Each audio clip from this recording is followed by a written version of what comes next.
사도행전 묵상 92회차입니다. 성경 본문은 사도행전 21장 17절에서 26절입니다. 예루살렘에 이르니 형제들이 우리를 기꺼이 영접하거늘 그 이튿날 바울이 우리와 함께 야고보에게로 들어가니 장로들도 다 있더라. 바울이 문안하고 하나님이 자기의 사역으로 말미암아 이방 가운데서 하신 일을 낱낱이 말하니 그들이 듣고 하나님께 영광을 돌리고 바울더러 이르되 형제여 그대도 보는 바에 유대인 중에 믿는 자 수만 명이 있으니 다 율법의 열성을 가진 자라. 네가 이방에 있는 모든 유대인을 가르치되 모세를 배반하고 아들들에게 할례를 행하지 말고 또 관습을 지키지 말라 한다 함을 그들이 들었도다. 그러면 어찌할꼬? 그들이 필연 그대가 온 것을 들으리니 우리가 말하는 이대로 하라. 서원한 네 사람이 우리에게 있으니 그들을 데리고 함께 결례를 행하고 그들을 위하여 비용을 내어 머리를 깎게 하라. 그러면 모든 사람이 그대에 대하여 들은 것이 사실이 아니고 그대도 율법을 지켜 행하는 줄로 알 것이라. 주를 믿는 이방인에게는 우리가 우상의 제물과 피와 목매어 죽인 것과 음행을 피할 것을 결의하고 편지하였느니라 하니 바울이 이 사람들을 데리고 이튿날 그들과 함께 결례를 행하고 성전에 들어가서 각 사람을 위하여 제사 드릴 때까지 결례 기간이 만기된 것을 신고하니라. 주요 묵상 구절은 26절입니다. 바울이 이 사람을 데리고 이튿날 그들과 함께 결례를 행하고 성전에 들어가서 각 사람을 위하여 제사를 드릴 때까지의 결례 기간이 만기된 것을 신고하니라. 제목 주의 뜻 복음 전파의 우선순위를 두라. 선지자 아가보가 가이사라에 머물고 있는 바울에게 와서 바울의 띠를 가져다가 시범을 보이며 그가 결박되어 이방인의 손에 넘겨질 거라고 예언했습니다. 그러자 사람들은 바울에게 예루살렘으로 올라가지 말라고 간청했는데 바울이 권함을 받아들이지 않자 주의 뜻대로 이루어지이다 하고 그쳤습니다. 이후에 바울 일행은 여장을 꾸려 예루살렘으로 올라갔습니다. 오늘 본문은 바울이 야고보를 방문한 내용을 기록하고 있습니다. 바울 일행이 예루살렘에 도착하자 형제들이 반갑게 맞아주었습니다. 바울 일행은 오순절 하루 이틀 전에 예루살렘에 도착한 듯 합니다. 다음날 야고보를 찾아갔는데 장로들도 다 모여 있었습니다. 야고보는 주님의 형제로 예수님 공생의 당시에는 예수님에 대해 비판적인 태도를 보였으나 부활과 승천을 목격한 후에 신실한 주의 제자가 되었습니다. 예루살렘 교회의 지도자로 의인 야고보로 알려진 그는 교회에서 중요한 역할을 했고 야고보서의 저자입니다. 사도로 불렸지만 12제자 중 한 사람은 아니었습니다. 사도 야고보는 일찍 순교했습니다. 바울은 하나님께서 이방인들에게 행하신 일들을 낱낱이 말하며 사역 보고를 했고 그들은 듣고 하나님께 영광을 돌렸습니다. 예루살렘 회의에서 이방인 선교에 방해가 되고 있는 할례 등 율법 준수와 관련하여 이방인 신도들에게 우상의 제물과 피와 목매어 죽인 것과 음행을 멀리하는 것 외에는 율법에 의한 할례와 같은 짐을 지우지 않는다는 결정을 했었는데 그 이후 이방인 전도에 큰 성과를 올린 것을 듣고 또 이방인 교회들이 보낸 연보를 받고 하나님께 영광을 돌렸습니다.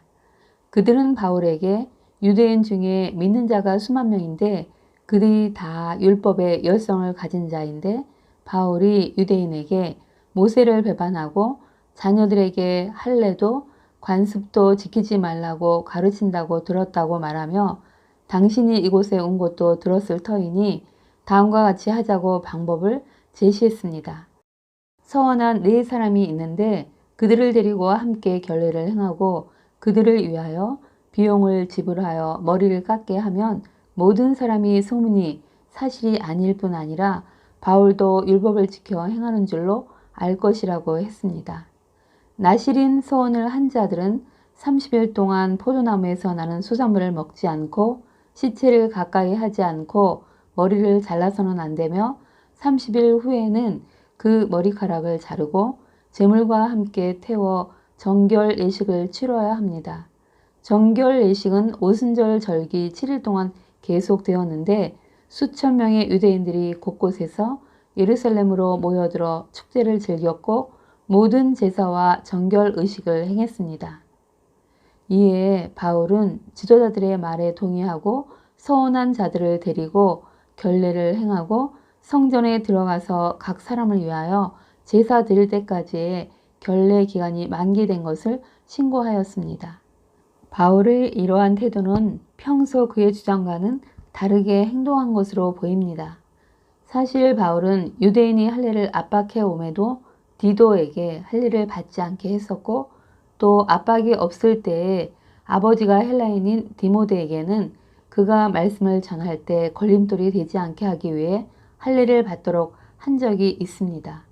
얼핏 보면 그의 주장과 행동에 일관성이 없고 모순된 행동처럼 보이나 그는 구원과는 관련이 없지만 많은 사람들을 주께 돌아오게 하기 위하여 여러 방법으로 그렇게 한 것입니다. 그는 고린도전서 9장 20절에서 23절에 이렇게 말하고 있습니다. 유대인들에게 유대인과 같이 율법 아래에 있는 자들에게는 율법 아래에 있는 자같이 된 것은 그들을 얻고자 함이라고 하며 그가 여러 사람에게 여러 모습이 된 것은 아무쪼록 몇 사람이라도 구원하고자 함이라고 말했습니다. 그의 행동의 원칙과 원천은 영혼 구원입니다. 전도에 많은 성과를 올리고 이방 땅에서 어려운 중에도 최선을 다해 연보를 모았고 또 그 전달자로 7명을 뽑아 그 먼 거리를 온 바울에게 소문을 전하며 그 해소를 위한 방법을 제안했을 때에 바울은 어쩌면 마음속으로 허탈한 심정을 느꼈을 듯합니다.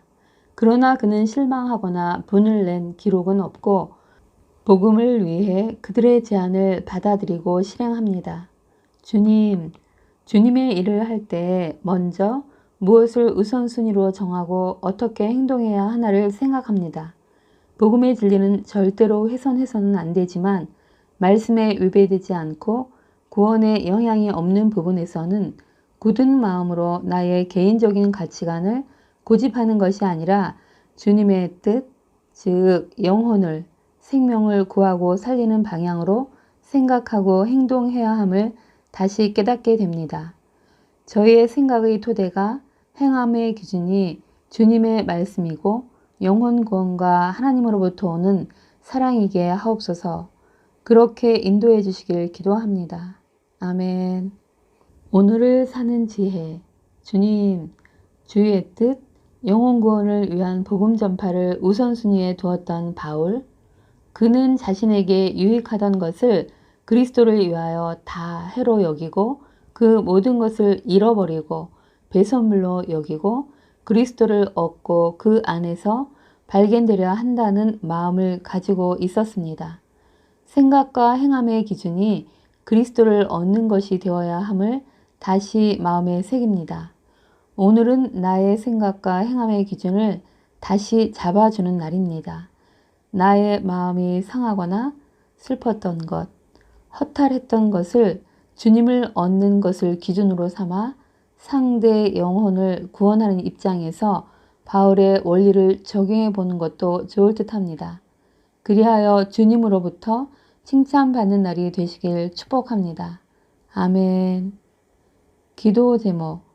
오늘은 우리나라의 경제를 위해서 기도하는 날입니다.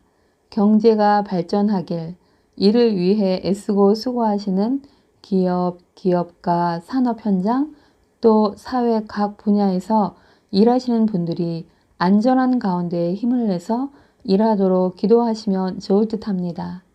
감사합니다.